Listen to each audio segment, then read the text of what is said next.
हम लोग अब समय को वेस्ट ना करते हुए ऑर्डर निकालना सीखते हैं। एक बार फिर से बताओगे बेटा राहुल भाई कि ऑर्डर किसे कहते हैं?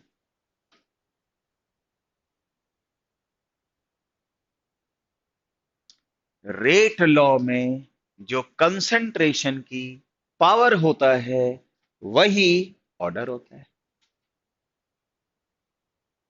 है ना? अब रिएक्शन की शक्ल देखकर हम रिएक्शन का ऑर्डर नहीं बता सकते। क्यों बेटा? तो हम क्या देखें जिससे मुझे रिएक्शन का क्या मिल जाए? जल्दी बोलो। ऑर्डर मिल जाए। क्या देखें भाई? है ना? तो मैं तमाम तरीके आपको एक एक करके बताता रहूंगा, क्वेश्चन कराता रहूंगा। आपको बहुत मजा आएगा। बस कॉन्सेप्ट सीखना, ट्रिक सीखना, ग्राफ सीखना, इस चैप्टर में यही है। करें? पहला देखो बेटा, अगर मुझे यूनिट ऑफ के पता लग जाए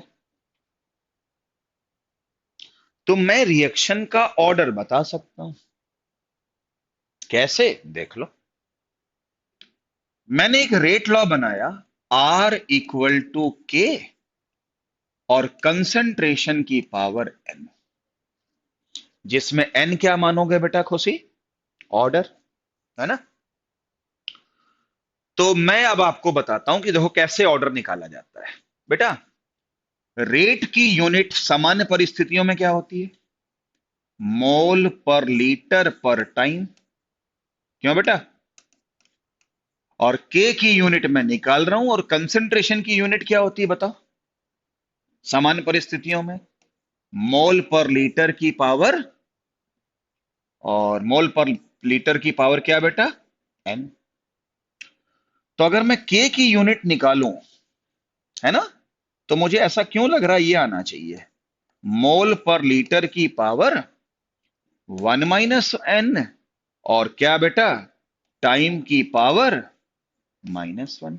शायद ठीक होगा मेरे हिसाब से। ऋतिक, ठीक है? सही है ना? और बेटा, अगर मान लो ऐसा हो, गैसीय फेस हो,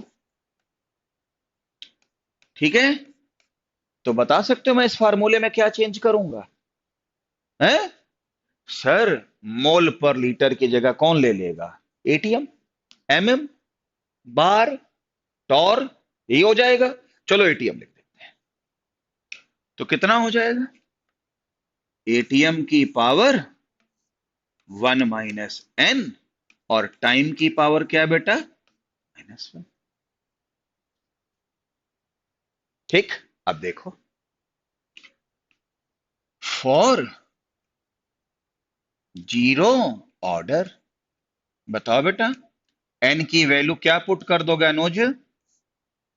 जीरो, है ना भाई? और अगर जीरो पुट कर दोगे तो क्या यूनिट आएगी? बताओ, के की यूनिट क्या आएगी? रख दो जीरो, m/l और बाई टी, है ना? और अगर n की वैल्यू 1 पुट कर दोगे तो k की यूनिट क्या आएगी? अगर 1 पुट कर दोगे तो m/l खत्म। सिर्फ क्या आएगा बेटा? पर टाइम। और अगर मान लो n की वैल्यू क्या है बेटा? बोलो।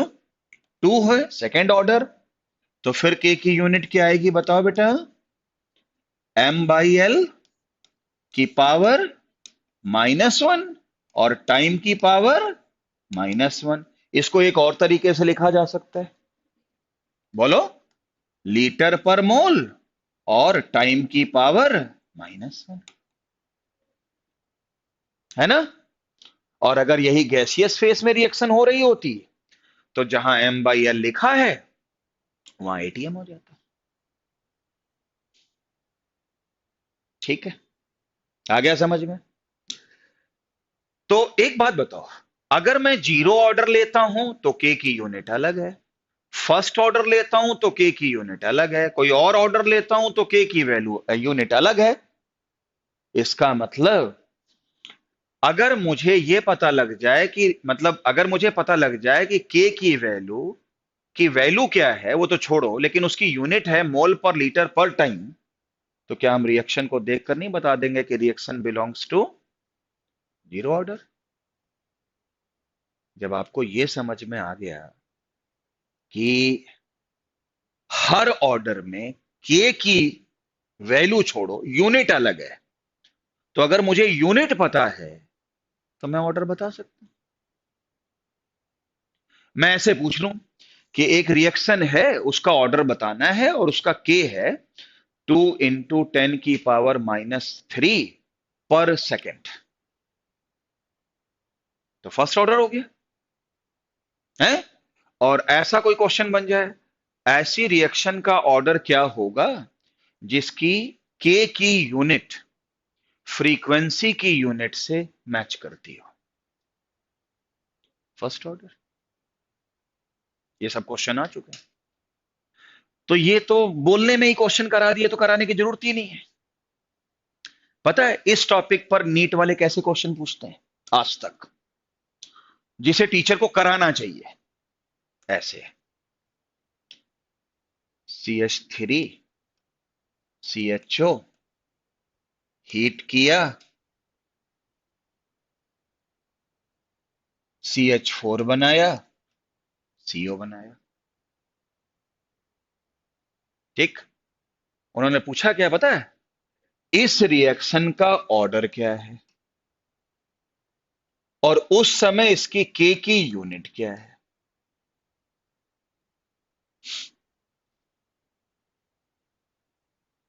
ये नीट का क्वेश्चन है।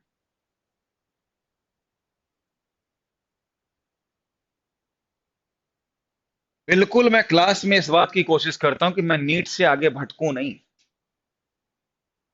जिस तरह के सवाल आते हैं, जिस तरह के कॉन्सेप्ट, मैं एडवांस में जाते ही नहीं हूं, जरूरत भी नहीं है।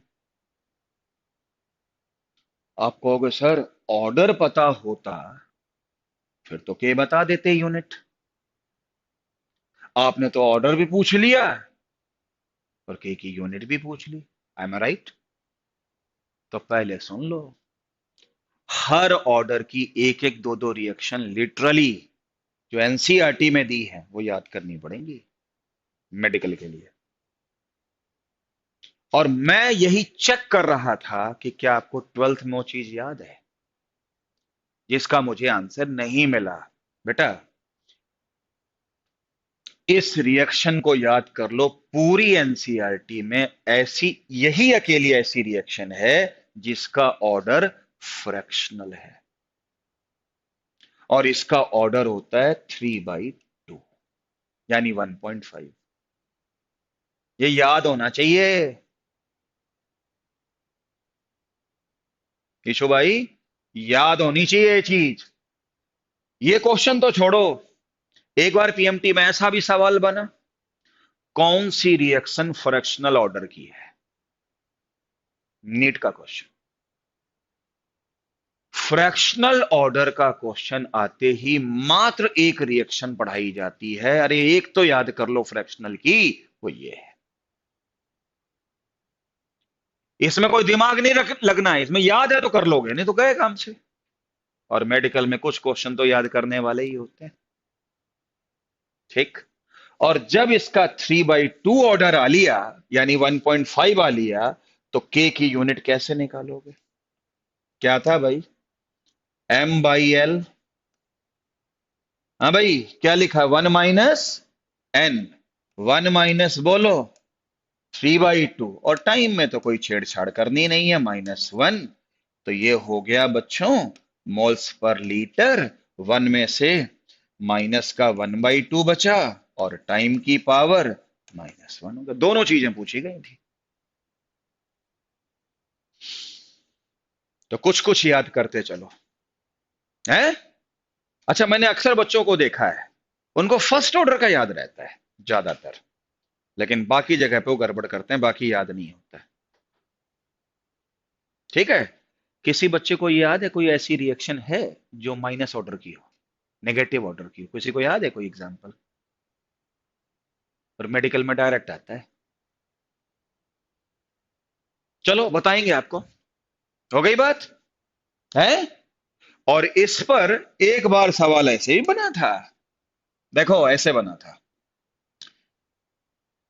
के की वैल्यू, क्वेश्चन है ये, 2 × 10⁻⁵ मोल पर लीटर की पावर माइनस का 7/2। और क्या बोलते हैं, टाइम कुछ दे रखा था, और बोले इस रिएक्शन का ऑर्डर बता दे भाई। कर दोगे? हैं? ना, कुछ गड़बड़ है ना, 4 नहीं आएगा, कुछ और आएगा। हैं? 9/, पता क्या है, क्या आपको नहीं लगता है 1 - n की वैल्यू -7/2 है? नहीं आया समझ में? फिर किया नहीं था, 1 - n, उसकी वैल्यू -7/2 है। तो n की वैल्यू कितनी हो जाएगी, 1 + 7/2, 9/2 हो गए। ऐसे सवाल बनते हैं। कर लोगे? हैं? मुझे तो उम्मीद है कर लोगे, इसलिए इस पे ज्यादा समय नहीं लगाते, आसान सा मेथड है। लेकिन फिर भी आपको बता दिया है, थोड़ा याद रखना। इसके बाद जो अगला मेथड है ना बेटा, उस मेथड का नाम होता है मैकेनिज्म ऑफ रिएक्शन। बहुत ही बेहतरीन लेक्चर देने की कोशिश करूंगा, आप सबको मास्टर बना दूंगा आप सबको।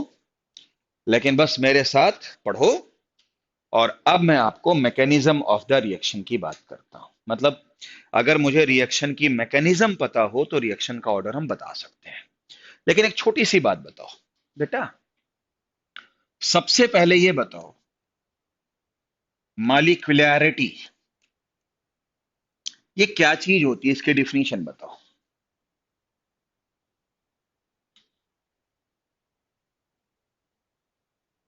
पता है एक बार क्वेश्चन कैसे पूछा गया, मैं बताता हूं। नंबर ऑफ मॉलिक्यूल्स, देखो यार, एक में ये बोला गया, पूछा गया भाई मतलब पूछा गया कि भाई पिक द करेक्ट स्टेटमेंट, ऐसे पूछा गया कि मॉलिक्यूलरिटी क्या है। एक था number of molecule colliding simultaneously, और एक था नंबर ऑफ मॉलिक्यूल कोलाइडिंग। बताओ इन दोनों में से कौन सा सही है?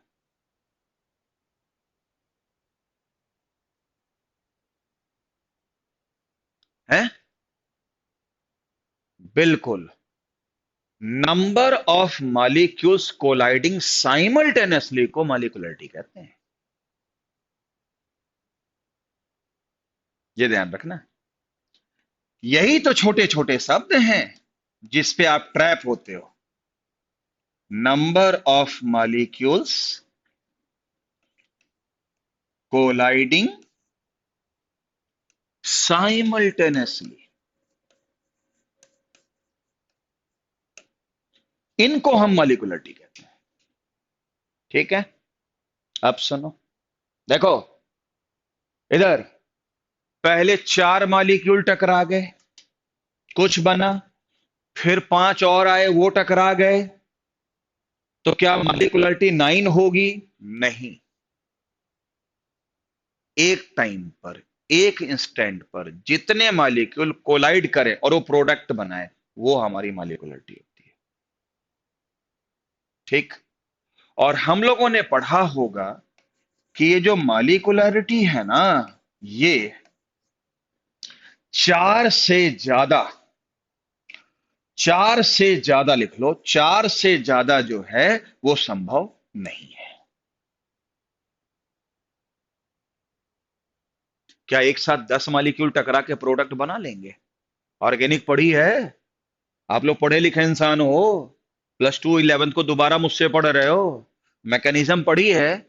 क्या हम ऑर्गेनिक की जब रिएक्शन पढ़ाते हैं तो एक साथ क्या 10 मॉलिक्यूल घुसा देते हैं? इसलिए 4 भी रेयर है। ज्यादातर तो अपना काम केमिस्ट्री में किससे चल जाता है? By molecular. What do you mean by molecular? Hrithik भाई, जिसकी मालिकुलरिटी 2 हो, इसका क्या मतलब है? कि दो मालिक्यूल एक साथ टकरा रहे हैं, एक साथ। समझे?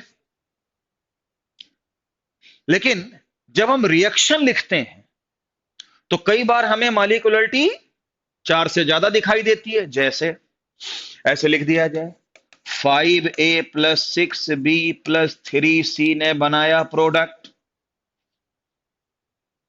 इसकी मालिक्यूलिटी देखा जाए तो 11 3 14 नजर आती है। तो क्या 14 मालिक्यूल एक साथ टकरा सकते हैं? सवाल ही नहीं पैदा होता है। तो ये रिएक्शन कैसे? लेकिन ये तो कंफर्म है कि 14 तो खर्च हुए। ये बात तो सच है। तो 14 कैसे खर्च हुए होंगे? पहले कुछ कुछ जुड़े होंगे, फिर कुछ और आया होगा तो क्या ये रिएक्शन एक स्टेप में हुई है? कई स्टेप में हुई है। तो ये रिएक्शन कॉम्प्लेक्स कराएगी, जिसका इसी रिएक्शन को हम कॉम्प्लेक्स कहेंगे।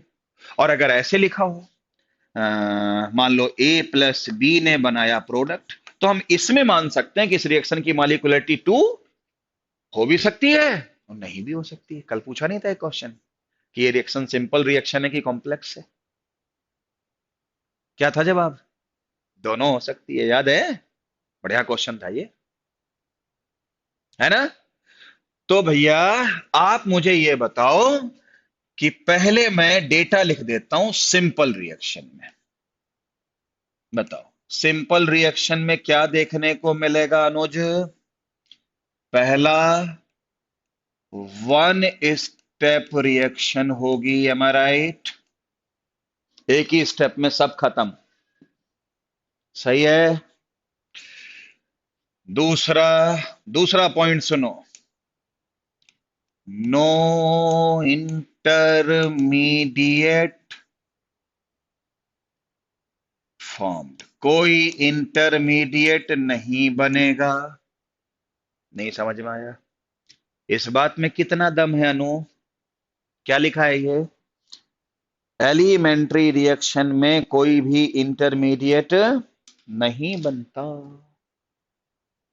सोचो सोचो सोचो।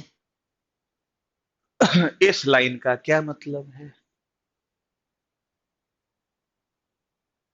अगर इंटरमीडिएट बनेगा तो रिएक्ट भी करेगा, तो रिएक्शन एक स्टेप तो हो ही नहीं सकती।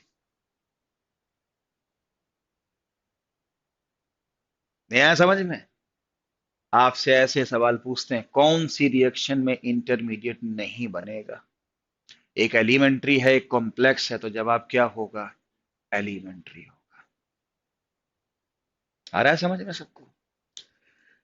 तीसरा पॉइंट, इस केस में मालिकुलरिटी और ऑर्डर देखने को मिलेगा और दोनों सेम होंगे। इसका डिस्कशन तो कल भी हुआ था। शॉर्टकट में लिखो, 11 12 के हिसाब से नहीं कि पूरा पेज भर दिया है, वो नहीं। अब काम की बात लिखनी है बस। हो गई बात? अब मालिकुलरिटी जो है हमारी ऑर्डर के बराबर होगी, है ना? तो ऐसी स्थिति में एक पॉइंट मेरा और लिखाने का मन हो रहा है, इंटरमीडिएट तो नहीं बनता है ना? और मुझे लगता है कि एक चीज तो मान सकता हूं कि यार ट्रांजिशन स्टेट बनेगा। देखो, ये मैं मान सकता हूं। इंटरमीडिएट तो नहीं बनता, लेकिन ट्रांजिशन स्टेट बनता है। किसमें? जल्दी बोलो। हैं बेटा? बताओगे ट्रांजिशन स्टेट क्या होती है?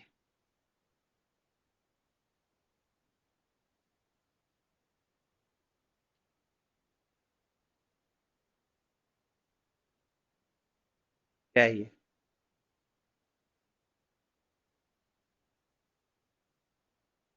देखो, हमने इसको लड़ाया और प्रोडक्ट बना दिया। तो एक मैं कल्पना कर सकता हूं कि पहले ये एनर्जी लेगा लेगा लेगा लेगा और एनर्जी अपनी इतनी कर लेगा जिससे इसके बॉन्ड टूट के कुछ बना दे। तो एक स्थिति ऐसी होगी कि नहीं जिसमें ये सिस्टम मैक्सिमम एनर्जी को गेन करेगा सो दैट इसके बॉन्ड टूट सके। वो स्टेट सिर्फ कल्पना होती है, रियलिटी नहीं होती है, और उसी को ही हम ट्रांजिशन स्टेट कहते हैं। तो ट्रांजिशन स्टेट सिर्फ दिमाग की एक कल्पना है, हकीकत नहीं है। और इसका ग्राफ ऐसे मिलेगा, एक मंदिर की घंटी जैसा,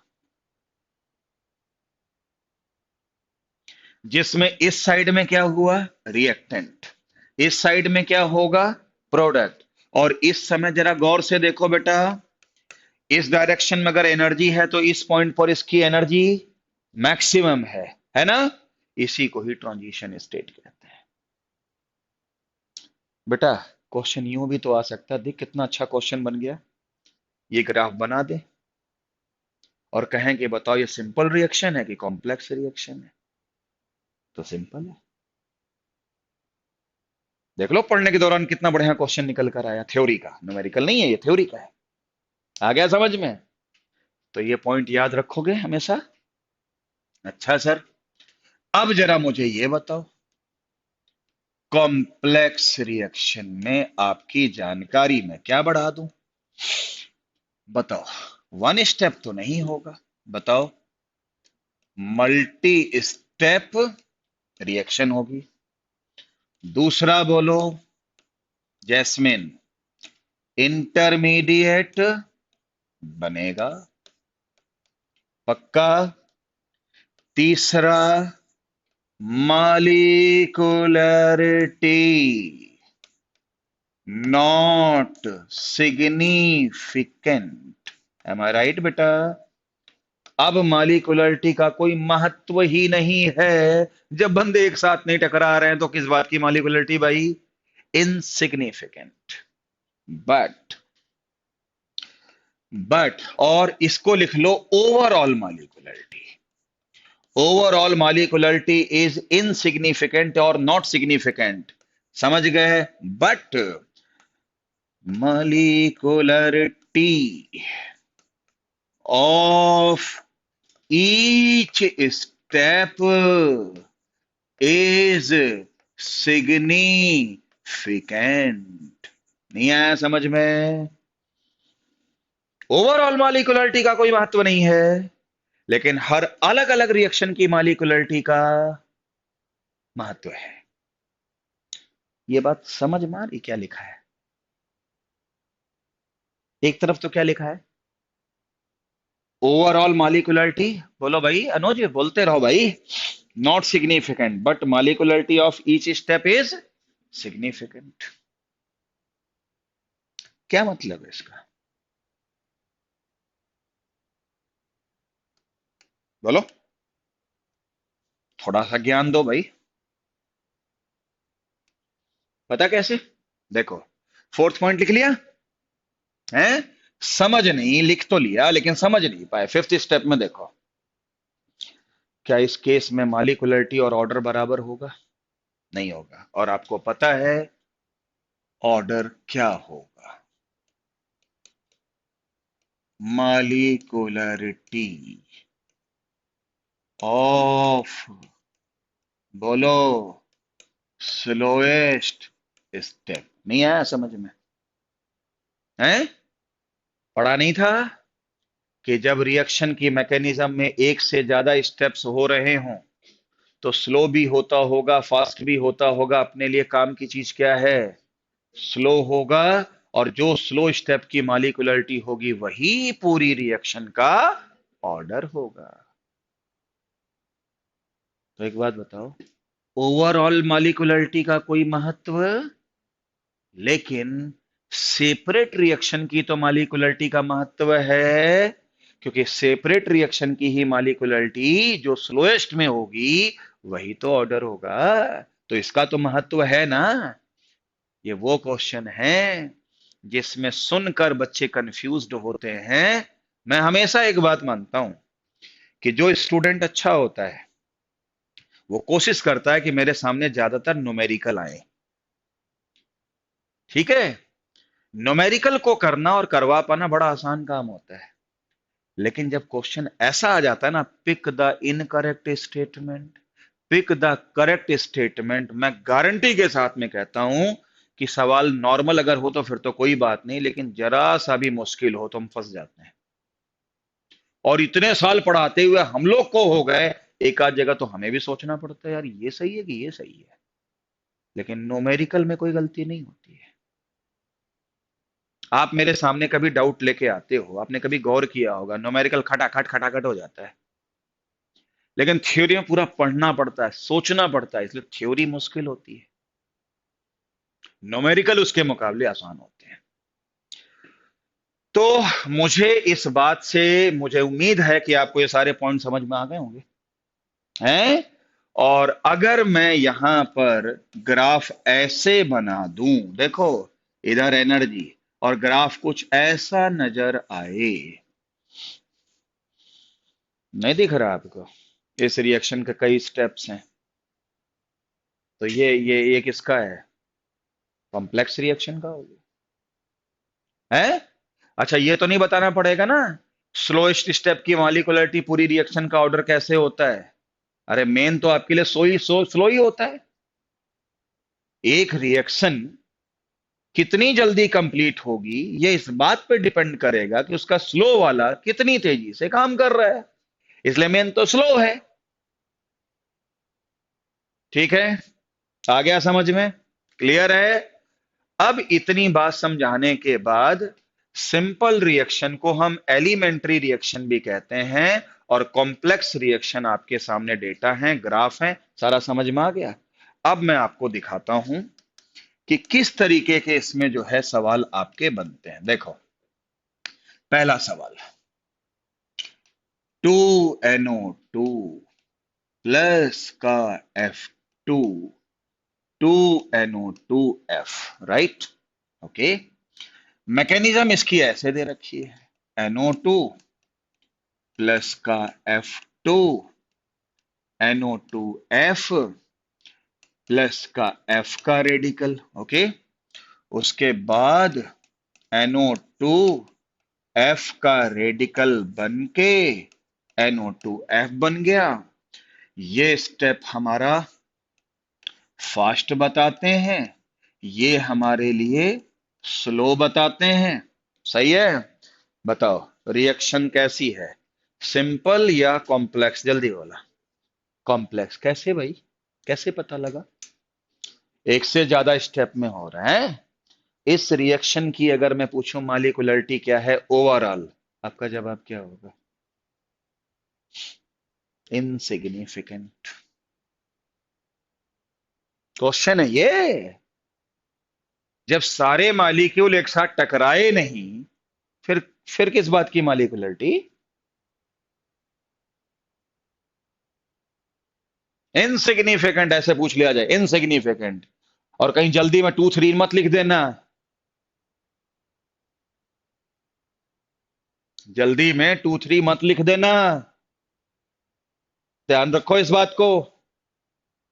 अच्छा, अच्छा, लेकिन molecularity of single step is important. Single step में इसकी कितनी है? 2, इसकी भी कितनी है? 2। ये ठीक है, ये हो सकता है। अब ऑर्डर क्या होगा? जो स्लो है उसकी मॉलिक्यूलरिटी चेक करो, वही पूरी रिएक्शन का ऑर्डर होगा। यानी इस रिएक्शन का ऑर्डर कितना होगा? 1 + 1 कितना हो गया? 2। और अगर मुझे रेट लॉ बनाना पड़े, क्या रेट लॉ बनाना पड़े, तो क्या होगा? R = K, बोलो, NO2 की पावर 1 और F2 की पावर 1, और एक क्वेश्चन ऐसे घुसा दिया जाए। हाँ जी, अब ये रिएक्शन जिस कंटेनर में हो रही है उसका वॉल्यूम अगर मैं दुगना कर दूं तो रेट ऑफ रिएक्शन कितनी कम हो जाएगी? कल ट्रिक नहीं बताई थी वॉल्यूम के लिए? क्या थी वो ट्रिक? 1/वॉल्यूम और टोटल ऑर्डर कितना है 2, वॉल्यूम कितना डबल, तो 1/4 यानी 4 टाइम कम हो जाएगी। ऐसे ही सवाल बनते हैं। हो गई बात। ये तो बहुत ही हल्का क्वेश्चन है, लेकिन इस हल्के क्वेश्चन में भी मैंने 2-3 अच्छे क्वेश्चन पूछ दिए। क्या? इसकी मालिकुलरिटी इनसिग्निफिकेंट, इसकी मालिकुलरिटी ऑफ स्लोएस्ट स्टेप 2, अब ना लिख देना इनसिग्निफिकेंट,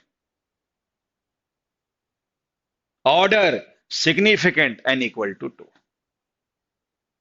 लेकिन अगर इसी में ही एक क्वेश्चन और बनता है, 2NO plus O2 forming 2NO2, समझ में तो आ रहा होगा भाई।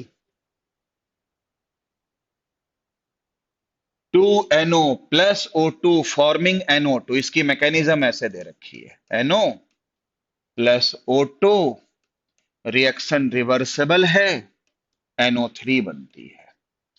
NO3 बना, प्लस का NO बना, और साथ में 2NO2 बन गया।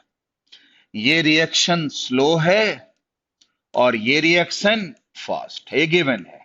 उन्होंने पूछा कि भैया आप रेट लॉ बता दो और रिएक्शन का ऑर्डर बता दो, रेट लॉ बता दो, रिएक्शन का ऑर्डर बता दो। ये क्वेश्चन है।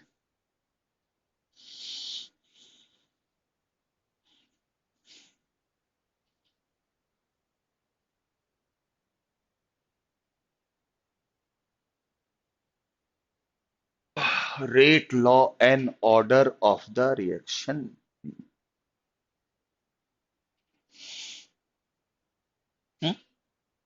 अच्छा, हाँ भाई रोहित, आज मैंने डीपीपी दी है आपके लिए, संभाल के रखिए, चिंता ना करो। हम्म चलें भाई, बोले। लेकिन देखते हैं, कोई चीज अगर आप मुझे बता सको तो ये पहले बताओ। Overall molecularity insignificant, molecularity of slowest step significant, हो गया बेटा। लेकिन एक मिनट रुक जाओ, पहले मुझे ये बदले बताओ। हाँ जी, सिंपल रिएक्शन की कॉम्प्लेक्स, कॉम्प्लेक्स हुआ है ना, ऑर्डर कितना आया 3, 3, बोलो कितना 2, क्योंकि आपने स्लो स्टेप पे गए और आपने रेट लॉ क्या बनाया होगा, के अनु आपका कितना आया 2, तमन्ना 3, खुशी आया बेटा कितना 3, के, और यहां पर NO3, और आगे क्या हो गया NO। ऐसे किया होगा ना भाई, है? ओके, अब देखो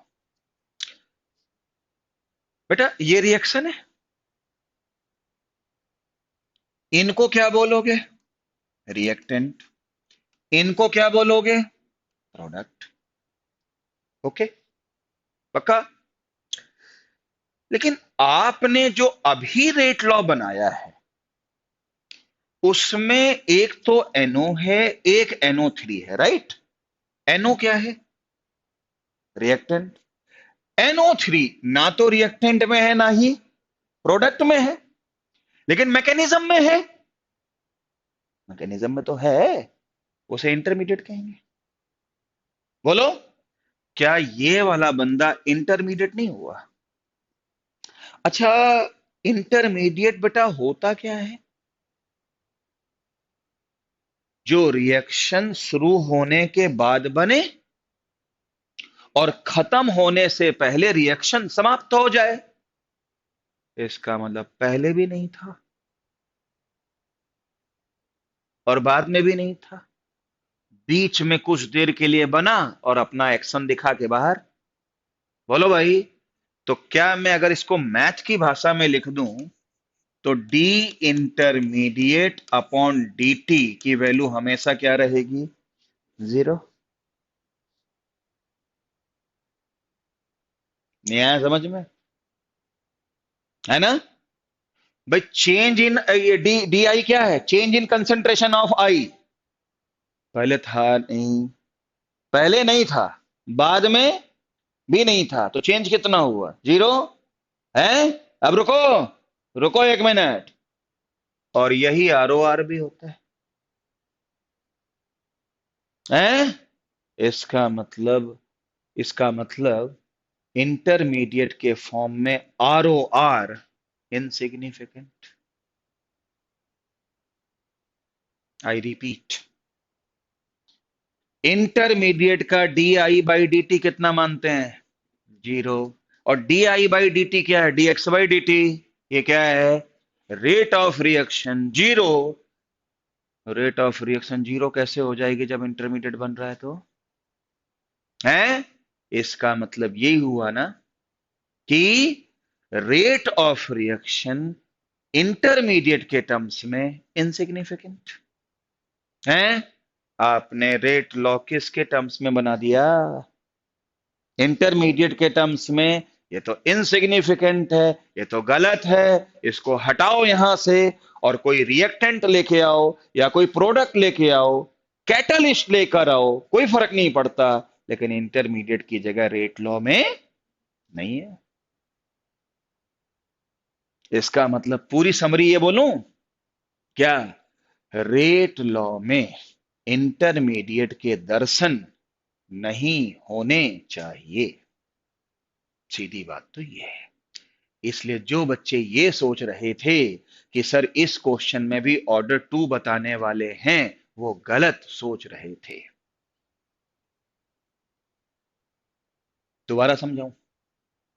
नहीं, समझा दूंगा अगर आप कहोगे तो। या फिर ये याद कर लो। अगर इतनी बात मेरी समझना नहीं चाहते हो तो यूं याद कर लो कि भाई कभी भी रेट लॉ इंटरमीडिएट के टर्म्स में नहीं होना चाहिए, और अगर आ गया है तो भूल सुधार करो और उसको ठीक करो। तो भूल सुधार करते हैं। मुझे एनओ को हटाना है क्या? अब मैं NO3 को हटाऊंगा। कैसे हटाऊंगा देखो। क्या ऊपर वाली रिएक्शन इक्विलिब्रियम में है? उसका इक्विलिब्रियम कांस्टेंट मैं क्या मान सकता हूं? के इक्विलिब्रियम। तो बताओगे बेटा के इक्विलिब्रियम कितना होगा? के इक्विलिब्रियम होगा NO3 ऊपर, नीचे NO और O2, है ना? अब बताओ किसको आप हटाना चाहते थे? तो क्या NO3 की जगह पर इन तीनों को मल्टीप्लाई करके लिख सकता हूं? तो यहां पे रेट लॉ क्या बनेगा, यहां लिख देता हूं। ठीक है, रेट इक्वल टू के, और NO3 की जगह पे क्या लिख सकता हूं बताओ? के इक्विलिब्रियम, है ना? सही है ना? और इधर आएगा ना कौन? NO आएगा। और कौन आएगा? ये कौन है? O2 आएगा, है ना? और एक NO पहले से ही है। आएगा बेटा? तो ये बताओ रेट इक्वल टू क्या होगा? देखो, के कांस्टेंट, के इक्विलिब्रियम कांस्टेंट, तो मल्टीप्लिकेशन भी कांस्टेंट, तो कितना हो जाएगा? के डैश, और ये कितना हो जाएगा? NO की पावर 2 और O2 की पावर 1। तो बेटा अब देखो रेट लॉ किसके टर्म्स में बना है? NO और O2 के टर्म्स में। अब अलाउड है, बस इंटरमीडिएट नहीं होना चाहिए। तो बताओ ऑर्डर कितना हुआ, जल्दी बोलो। और आप लोग टू बोल रहे थे, तो वो आप लोग कहीं ना कहीं गलत थे। ऐसे होता है।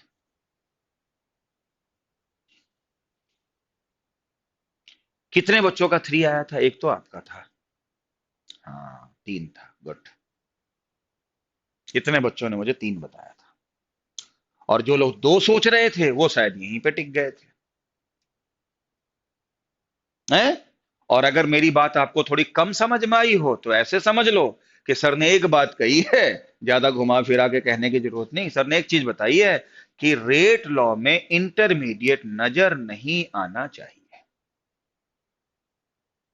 ये क्वेश्चन तो आईआईटी में आया हुआ है, लेकिन मेडिकल में ये वाला नहीं आया था, ये वाला आया था, और इसका आंसर आप निकालो। क्वेश्चन ये था,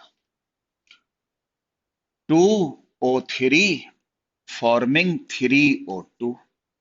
मैकेनिज्म थी, O3 ने बनाया O2 प्लस O, ये रिएक्शन रिवर्सिबल थी। फिर O और O3 ने मिलकर 2O2 बनाया, ये हमारे लिए स्लो था, ये हमारे लिए फास्ट था। अब इसका रेट लॉ पूछा और आपसे ओवरऑल ऑर्डर पूछा। करो, ये आया है मेडिकल में क्वेश्चन।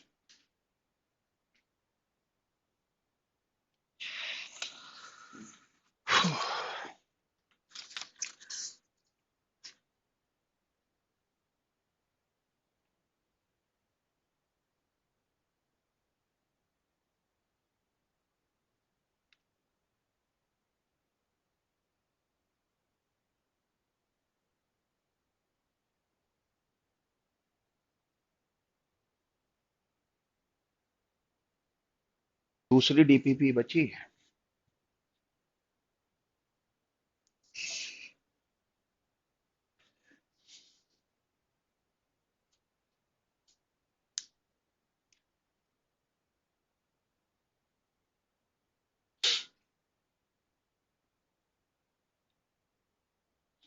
इस क्वेश्चन को सारे बच्चे करके दिखा दें, मुझे उम्मीद है कि सारे बच्चे इस क्वेश्चन को कर लेंगे। ये क्वेश्चन नीट में आ चुका है, ये क्वेश्चन एम्स में भी आ चुका है।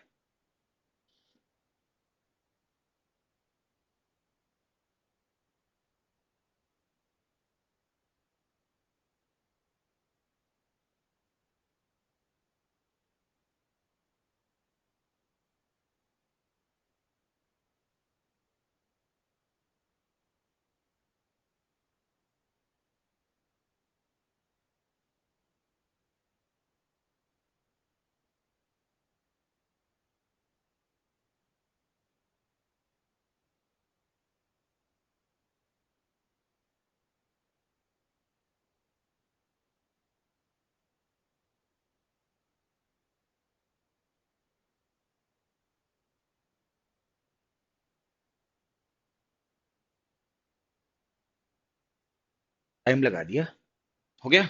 कितना आया नो? वन। वन ऑर्डर आया या उसका ओवरऑल वन आया? एक तो होता है वन आने का तरीका, ये भी हो सकता है भाई अ, कि 1+0 आया तो भी वन है ना, और एक 2-1 है तो भी वन आया, और एक सिंपली वन हो तो कैसे आया ये? 2- आया ना? बोलो, यही है ना? नहीं कर पाए? और सबका ऑर्डर कितना आया? वन। कुछ देर पहले मैंने एक सवाल पूछा था, पता है? ऐसी कौन सी रिएक्शन है जिसका ऑर्डर नेगेटिव है? माइनस आया कि नहीं आया? किसके रिस्पेक्ट में? ऑक्सीजन के रिस्पेक्ट। तो ये कुछ चीजें मेडिकल में याद होनी चाहिए, जिसको याद होगा वही कर पाएगा। यहां इंटेलिजेंसी मैटर नहीं करेगी। नहीं आया समझ में? है ना? बोलो, समझ गए? हैं? तो बताओ, ऑर्डर ऑफ रिएक्शन के दो मेथड सीख लिए। पहला, के की यूनिट देखकर। दूसरा, स्लो और फास्ट देखकर। कौन इनसिग्निफिकेंट है, कौन सिग्निफिकेंट है, अच्छे से होना चाहिए पता। समझ गए होगे ना? है ना? और अब एक तीसरे मेथड की शुरुआत कर लेते हैं, जिससे कि बात, हाँ भाई ठीक है बेटा। शुभम ने भी, ये शुभम बता रहा 2-1 आया क्या? है? हाँ बेटा शुभम, बिल्कुल ठीक है, 2-1 आएगा। है ना? अच्छा, कैसे पता किया कि यहां पर जो पहला हमें ऑर्डर 2 दिख रहा है वो गलत है? कैसे पता लगा? O3 तो ठीक है, और ये जो O है, ये तो ना रिएक्टेंट में दिख रहा है ना प्रोडक्ट में दिख रहा है, लेकिन रिएक्शन की मैकेनिज्म में दिख रहा है, तो इसका मतलब इंटरमीडिएट है, और इंटरमीडिएट को हमें रेट लॉ में कोई जगह देनी नहीं होती है ना? तब इसके बाद ही हमें सारी चीजें पता लग जाती हैं, और ये होगा। तो कुछ फ्रैक्शनल ऑर्डर जो बताया, दूसरा कुछ नेगेटिव ऑर्डर है, इनकी कुछ कुछ मेन रिएक्शन है वो आपको याद रखनी पड़ेगी, वो आपके लिए बेटर होगा।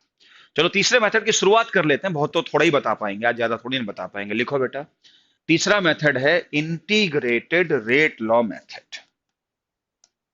शुरुआत करते हैं। इंटीग्रेट, सबसे ज्यादा सवाल इसी टॉपिक पे बनते हैं।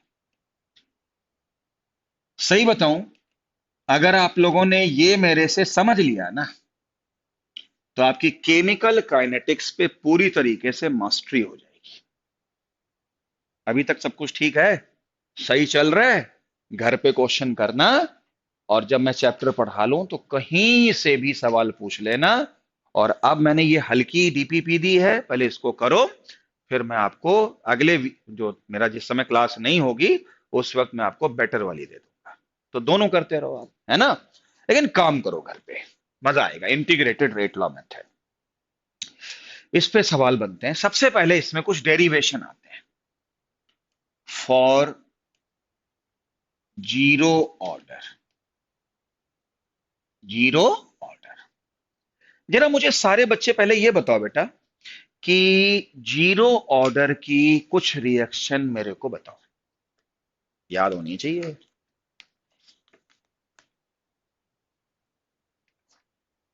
जीरो ऑर्डर की रिएक्शन मुझे बताइए।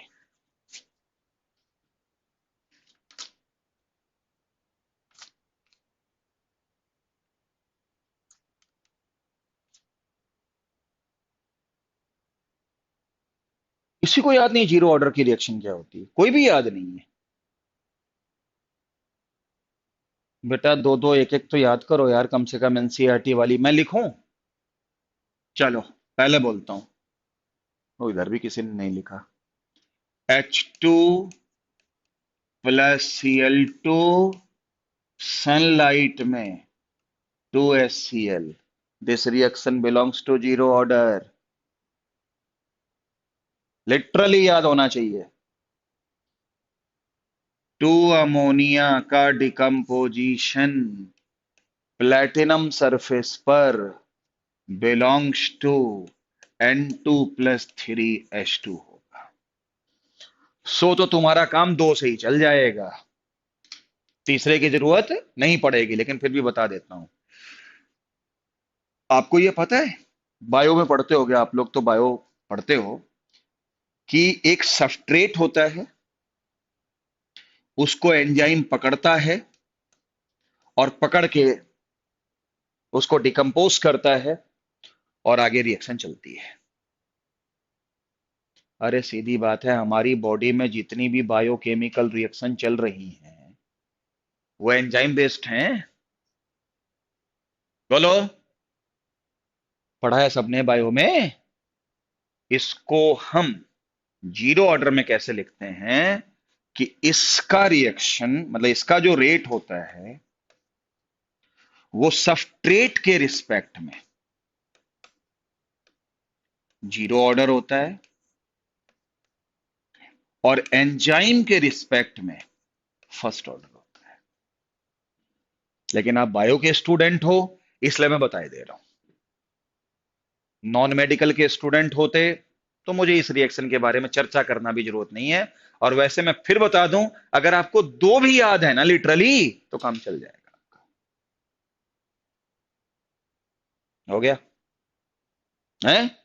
इसमें छोटा सा डेरिवेशन कराना पड़ेगा, तब थोड़ा सा उसके अंदर के पॉइंट समझ में आते हैं। आ गया समझ में? पहले तो ये याद होना चाहिए। पहले तो लिखा है H2+Cl2 फॉर्मिंग 2HCl सनलाइट की प्रेजेंस में belongs to zero order reaction. Two ammonia का डिकम्पोजिशन उल्टा नहीं, N2+3H2 फॉर्मिंग टू अमोनिया नहीं, टू अमोनिया का डिकम्पोजिशन प्लेटिनम सरफेस पे जीरो ऑर्डर होता है। आगे, जब हमारी बायोकेमिकल रिएक्शन होती है, ये शब्द बेटर हो गया, बायोकेमिकल रिएक्शन होती है तो सबस्ट्रेट के रिस्पेक्ट में ऑर्डर जीरो होता है, एंजाइम के रिस्पेक्ट में ऑर्डर फर्स्ट होता है। तो जीरो ऑर्डर की कैटेगरी में इसको भी ले सकते हैं, हालांकि ओवरऑल ऑर्डर तो फर्स्ट हो गया। समझ गए? इतना तो आपको कम से कम लिटरली याद होना चाहिए।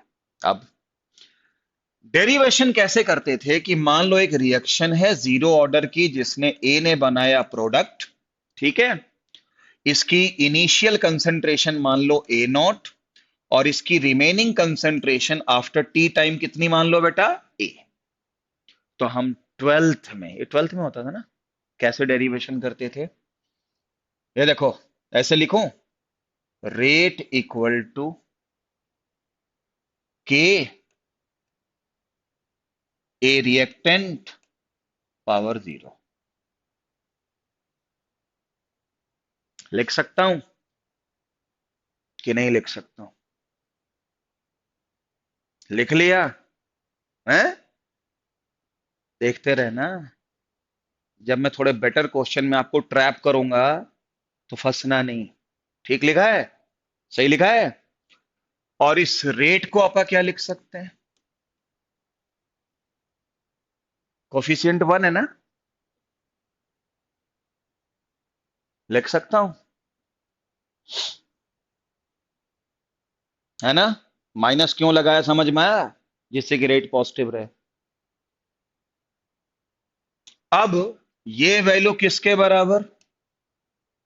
के बराबर, क्योंकि ए की पावर जीरो तो वन होता है, तो के ही हुआ ना। एक मिनट, देखो सवाल बनेगा, जीरो ऑर्डर में रेट जीरो होता है, पहला स्टेटमेंट। जीरो ऑर्डर में रेट कांस्टेंट होता है, दूसरा स्टेटमेंट। कौन सा स्टेटमेंट सही है? सेकंड। रेट जीरो नहीं होता है, रेट कांस्टेंट होता है। ये सब सवाल बनते हैं। ठीक, आ जाओ। अभी देखना, कल कराऊंगा ना क्वेश्चन, कितने बेहतरीन होंगे इस पे सवाल, बहुत मजा आने वाला है। डीए इक्वल टू कितना हो गया, माइनस का के डी। मन से पढ़ लो, हर बच्चे के 150 से ऊपर नंबर है 180 में कंफर्म। लेकिन जैसा जैसा कहें वैसा वैसा करोगे तब, ठीक है? ये ऐसा किया, इसके बाद इंटीग्रेशन करो, तो डीए का इंटीग्रेशन हो गया ए, माइनस के बाहर आएगा टी, और इतने तो समझदार हुई कि जब लिमिट के बिना इंटीग्रेशन होता है तो एक इंटीग्रेशन कांस्टेंट सी लिया जाता है, पता होगा तो, ट्वेल्थ में करते थे ना।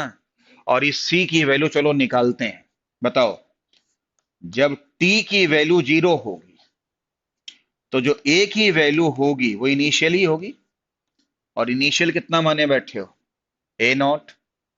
तो अगर बेटा ये देखो, टी अगर यहां जीरो रख दो तो मेरे लिए सी की वैल्यू कितनी आएगी बताओ बेटा, ए नॉट आएगी, है ना? और सी तो ए नॉट है, कांस्टेंट है, तो जो एक बार आ गया वही बार बार होगा, तो ए नॉट यहां रख दो फिर। तो ए की वैल्यू कितनी हो गई, माइनस का के टी, और सी की जगह पे कितना हो गया, ए नॉट। तो माइनस का के टी इधर आ गया, और ये कितना हो गया, ए नॉट माइनस ए अपॉन, बस बस इतना ही हुआ ना, के टी की वैल्यू ये, तो के कितना हो जाएगा, A not minus A by T, right? बताओ बेटा, इसमें के क्या है जल्दी बताना। Rate constant for zero order. बेटा ए नॉट क्या है, है? इसका मतलब मैं ये कह सकता हूं, और ए क्या है बेटा, remaining concentration of A after time T. तो हो गया पहला derivation, K equal to A not minus A by T. इसका थोड़ा सा डेरिवेशन करा दिया मैंने। आगे देखो, हो गया बेटा, आगे देखो, इसी में ही आता है, आगे होता है हाफ लाइफ पीरियड, जिसको हम सभी टी वन बाई टू से शो करते हैं, या फिर इसको टी 50% से शो करते हैं। बेटा हाफ लाइफ पीरियड क्या होता है बताना? जितने में कोई चीज या तो आधी खर्च हो जाए या आधी बच जाए।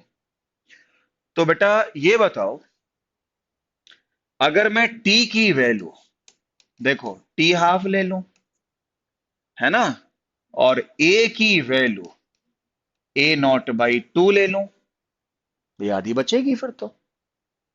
जब किसी का आधा जीवन समाप्त होगा तो आधा बचेगा या आधा खर्च होगा। ठीक लिखा है। तो अगर मैं टी की वैल्यू टी हाफ ले लूं और ए की वैल्यू A0/2 ले लूं, जायज है। तो के का फार्मूला जीरो ऑर्डर के लिए क्या था? A0 - A/T, है ना। तो ऐसा भाई, के तो वही रहेगा, ऐसा तो है नहीं K1/2 हो जाएगा, तो वही रहेगा। तो A0 ऐसे रहने दो, और ए की वैल्यू कितनी हो गई? A0/2, और टी कितना हो गया? T half. तो यहां से मुझे टी हाफ की वैल्यू A0 कितने के बराबर? 2K मिल गई। मिला, है ना, पक्का। ये भी फार्मूला हो गया। और टी हाफ को हम क्या कहते हैं? टी 50%। अच्छा, जब पूरा जीवन हो जाए तो टी क्या होता है? 100%। तो अगर ये रिएक्शन 100% में होगी तो 100% का मतलब रिएक्टेंट खत्म। तो यहां पर पहले बताओ, ए की वैल्यू क्या लोगे? जीरो। नहीं आया समझ में? नहीं, ए की वैल्यू तो जीरो लूंगा ना भाई। 100% का मतलब रिएक्टेंट खत्म, पूरा जीवन समाप्त उसका, रिमेनिंग खत्म। तो अगर ए जीरो हो गया, दिख रहा है आपको, तो के की वैल्यू कितनी आएगी? A0/T, और टी कौन सा हुआ? 100%। तो टी 100% कितना हुआ? A0/K हुआ बेटा। देखो इधर जरा बच्चों, बोर्ड की तरफ देखना। देखो एक बड़ी ही अच्छी बात आपको समझाते हैं। टी 50% कितना था? टी 100%। दिख रहा है? हैं? क्या आपको नहीं लगता है जितने समय में पहले 50% का समय लगा, नेक्स्ट 50 में भी उतना ही समय लगा, और टोटल 100 में दोनों को जोड़ोगे तो यही आएगा। इसका मतलब रेट में बीच में कोई भी परिवर्तन नहीं हुआ है, और होना भी नहीं था, क्योंकि जीरो ऑर्डर में रेट हमेशा जो चल पड़ा वही कांस्टेंट होता है।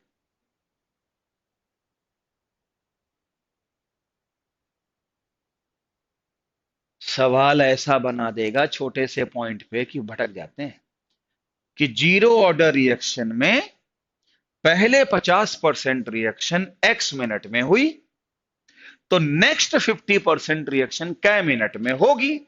चॉइसेस बना दिए, खट से आंसर x। लेकिन अगर फर्स्ट ऑर्डर होगा तो ऐसा नहीं होगा, सेकेंड ऑर्डर होगा तो ऐसा नहीं होगा। उस बारे में कल बात करेंगे, कल का भी लेक्चर बहुत मजेदार होने वाला है, और अल्टीमेट लेक्चर होगा।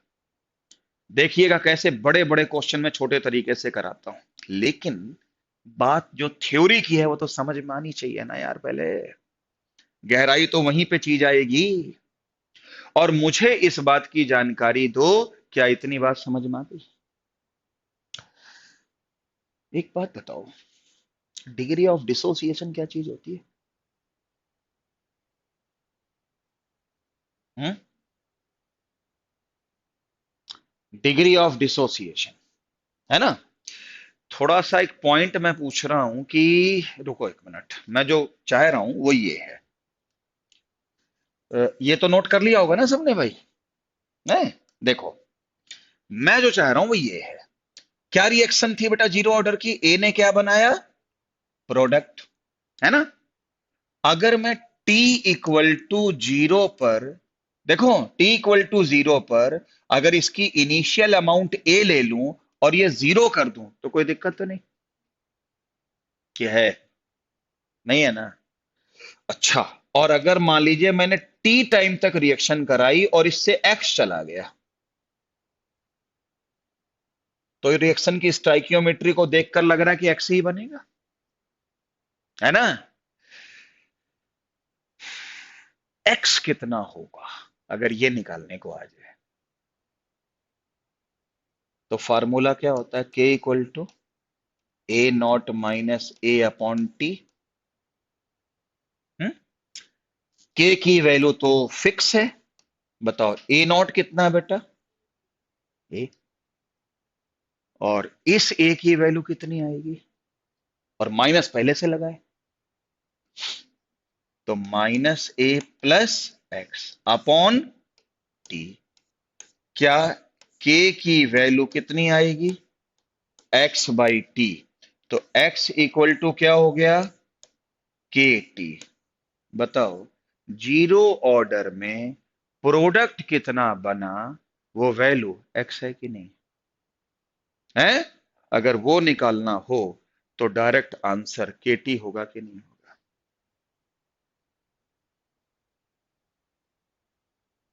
है? अब जल्दी से 2-3 मिनट के अंदर ग्राफ देख लो, फिर आगे कल करेंगे।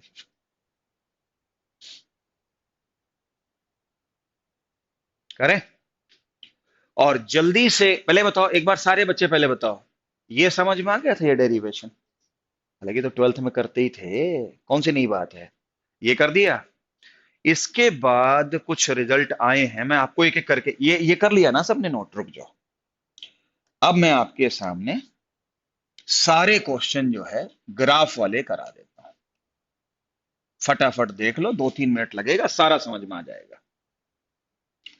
ओ भाई, पहला ग्राफ, रेट कंसंट्रेशन, ये पहला ग्राफ है। और मैं जीरो ऑर्डर के ग्राफ बना रहा हूं, ठीक है भाई जी?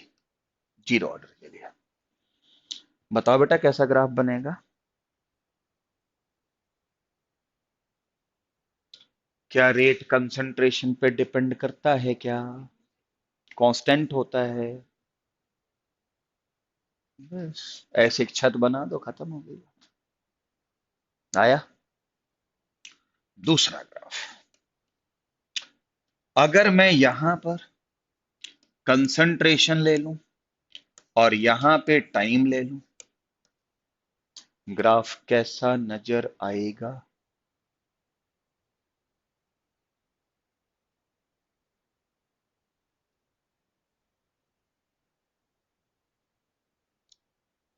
स्ट्रेट लाइन या कर्व लाइन?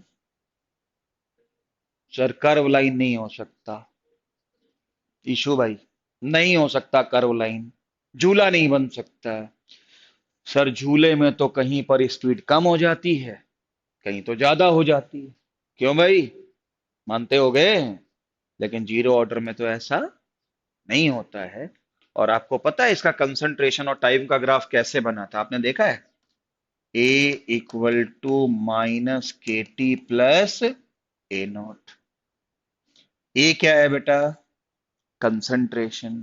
टी क्या है बेटा? टाइम। तो कंसंट्रेशन और टाइम का ग्राफ स्ट्रेट लाइन होगा, स्लोप नेगेटिव होगा। और फिर तो ऐसे ही बनेगा। और ये स्लोप किसके बराबर होगा? माइनस के बराबर होगा। ठीक है, समझ गए? अच्छा, इसके बाद में तीसरा ग्राफ, ये सब ग्राफ आ चुके हैं कभी ना कभी भाई जी। टी हाफ और ए नॉट के बीच में ग्राफ कैसा दिखेगा?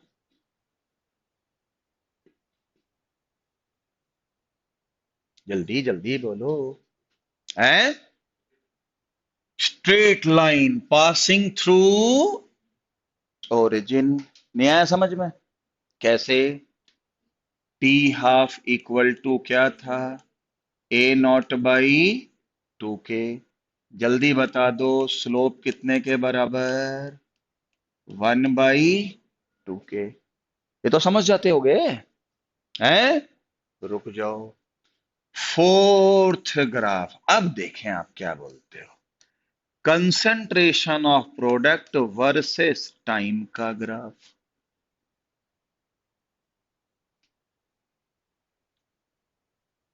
जल्दी बोलो।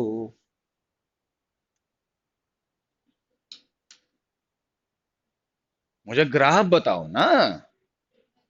हैं? स्ट्रेट लाइन तो ये भी है, ये भी है, कौन सा बनाऊं? बोलो बोलो। ये वाला कि ऊपर वाला? कैसे जस्टिफाई करो? हैं? Yes. X equal to K T, अभी अभी नहीं बताया है? एक्स क्या था? Concentration of product. और टाइम के बीच में ग्राफ करोगे तो y equal to M X का ग्राफ नहीं आएगा? और y equal to M X का ग्राफ आएगा तो यही आएगा। ऊपर वाला तो जो बनाया था वो तो कंफ्यूज करने के लिए बनाया था। ठीक। लास्ट आपसे पूछता हूं कि ग्राफ कैसा दिखेगा लॉग टी हाफ और वर्सेस लॉग ए नॉट के बीच में?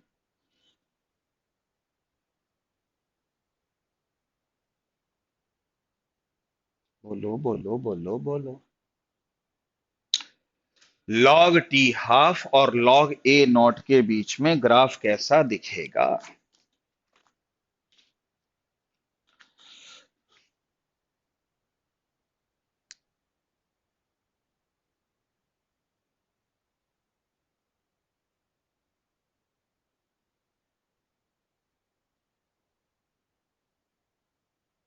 पॉजिटिव? अच्छा।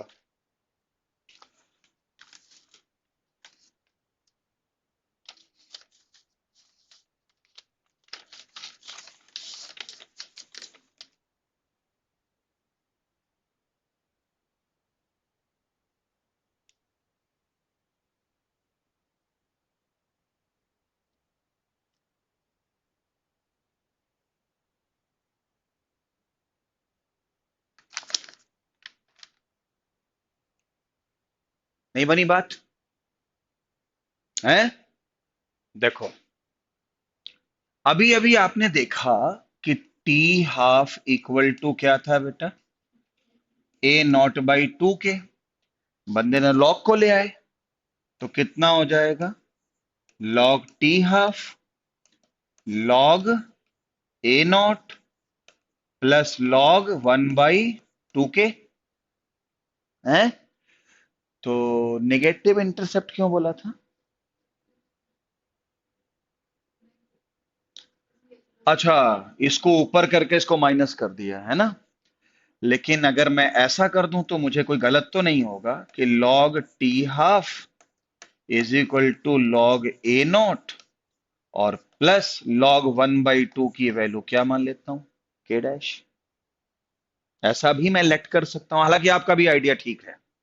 अगर ऐसा हुआ तो वाई एक्सिस पे कौन सा होगा? लॉग, बताओ, टी हाफ। और इधर क्या होगा? Log A not. अगर मैंने ऐसा माना तो पॉजिटिव स्लोप भी होगा और पॉजिटिव इंटरसेप्ट भी होगा। तो कुछ ग्राफ ऐसे बनाने को आ सकते हैं। कर लोगे? हैं? अच्छे से समझ में आया? हैं?